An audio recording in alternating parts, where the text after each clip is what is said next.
오늘은 함수의 극한의 대소관계에 대해서 이야기해 보도록 하겠습니다. 굉장히 단순한 내용이고요. 짧은 내용입니다. 조금만 집중해 주시면 되고요. 다만 이것을 활용해서 실제로 나중에 우리가 수능에 가면 꽤 어려운 문제를 해결할 수 있는 좋은 도구가 됩니다. 그래서 정확하게 기억을 해 주시면 좋겠습니다.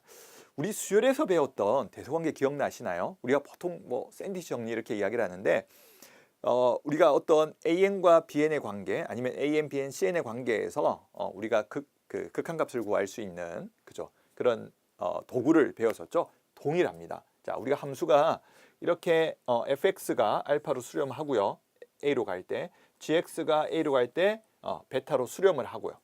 자, 그때 이런 전제 조건 하에서 만약에 fx와 gx의 대소관계 이렇게 정해져 있는 거예요. 그렇다고 하면 극한값의 대소관계도 이렇게 정의가 되는 겁니다. 그러니까 그 fx의 극한값을 알파죠. 베타가 되니까 베타가 알파 이상이다. 물론 fx보다 gx가 큰 경우에도 극한값은 같을 수 있습니다. 같아질 수 있으니까 여기에서 등호가 빠진다고 해도 극한값 쪽에서는 극한값 쪽에서는 등호가 들어간다는 사실. 그래서 fx보다 gx가 크다라고 할 때 이런 관계가 있고 각각이 수렴을 한다면 극한값에 대한 대소관계가 이렇게 된다는 겁니다.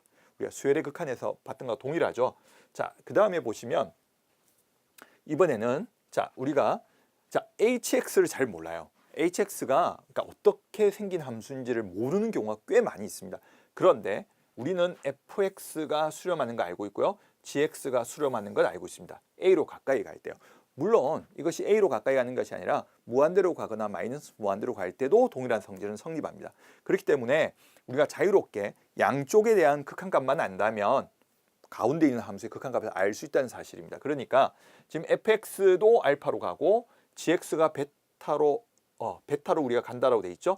그런데 둘 다 수렴한다는 조건 하에서인데 우리가 실제로 보니까 알파와 베타가 같다라는 거죠. 그러면 실제로는 fx도 알파로 가고 gx도 알파로 간다는 사실이죠. 그러면 hx도 알파로 간다는 사실입니다.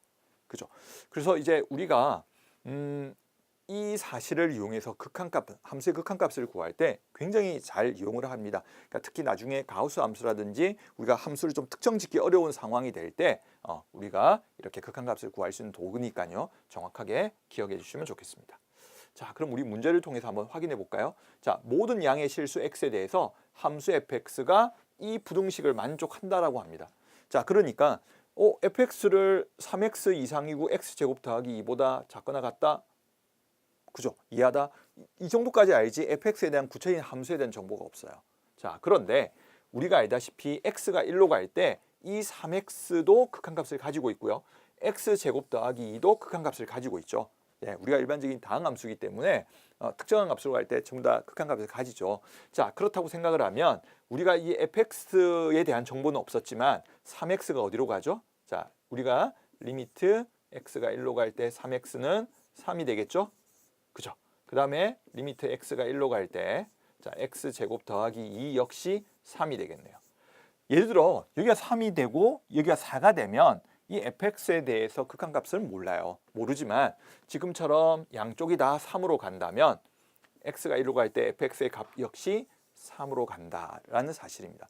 그래서 우리가 함수의 극한의 대소관계는 함수를 특정 짓지 못하고 아니면 함수의 정확한 식을 모를 때 좌우의 범위를 잡아내서 그리고 그것이 같은 값으로 간다면 우리가 구하고자 했던 그 함수의 극한값을 구할 수 있다는 아주 좋은 도구가 되겠습니다. 그리고 한번 이걸 정리하시면서 수열의 극한의 대소관계랑 비교하셔가지고 정확하게 한번 정리해 주시면 좋을 것 같습니다.